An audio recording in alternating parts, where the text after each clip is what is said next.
Hi there, I'm Emma O'Brien, stress management expert and a coach. And in today's video, I'm going to be sharing with you 5 strategies for more effective communication.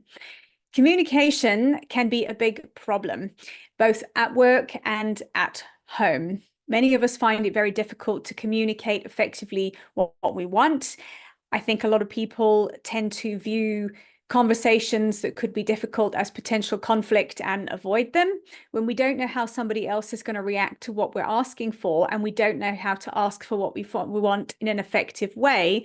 We often tend to avoid the conversations and the communication we need to be having, which of course then compounds because we're avoiding issues that don't get resolved, and then they tend to grow and they tend to increase our stress.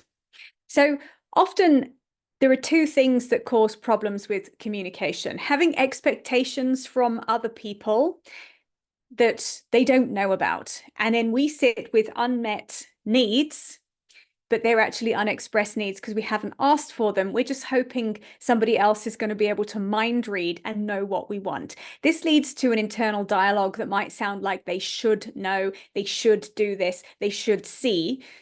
And maybe they should, but if they don't know or see or understand, they may well not know what to do. And the other thing is communicating in a passive aggressive style, dropping hints, not asking clearly, and again, hoping that somebody is going to take the hint and do something. And if you've ever been asked for something in a passive aggressive way, generally what you want to do is not help the other person out, because it's a really not conducive way of requesting something. So in order to get what you want and to be able to effectively communicate your needs, firstly, you need to understand what your needs are. And this takes a little bit of self-reflection.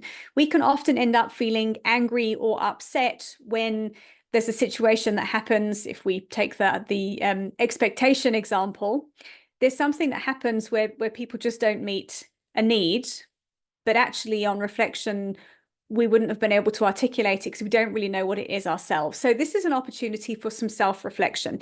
In this situation where I was left feeling unacknowledged or angry, what did I actually need? And if I were to ask for that, how might I articulate that in a more conducive way?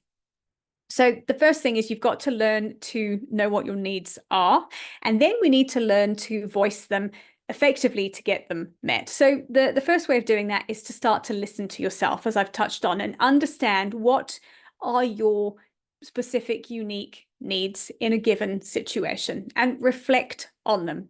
When you can articulate to yourself what you need, it's easier to articulate it to somebody else.